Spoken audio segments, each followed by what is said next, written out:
Hello and welcome to Security on Screen. My name's Peter Mawson, and today I would like to introduce you to Robert Ogg, Director at RCJ Contracts Ltd.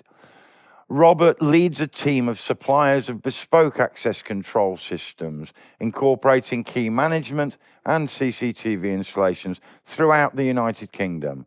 Robert, it's a delight to welcome you back to Security on Screen. Thanks for joining us today. That's all right, thank you.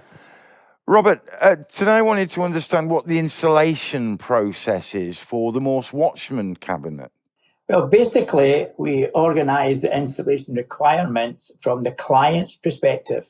In the first instance, when we provide the quotation for the supply and installation of your cabinet, irrespective to the size, that basically means that we have to be either supplying them with a PC with the appropriate specification, or they supply the PC.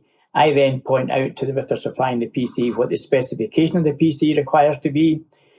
Moving on from there, we then arrange for a date to go to site.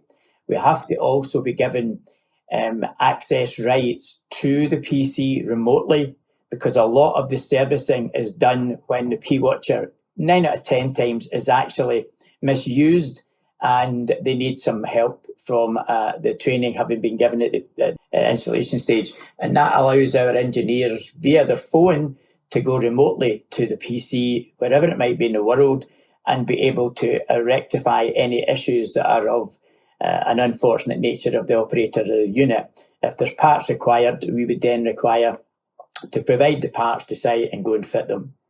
Basically, that's it. And once it's installed, then we move on from there, and they get trained on the operation of the boxes as well at that point in time. So quite the process, but broken down into bite-sized pieces for people to be able to understand and deliver very comfortably to their sites and facilities. Thank you, Robert. Really appreciate you taking time to offer up that clue as to how you install the Morse Watchman's cabinet. Thank you. That's okay, thank you.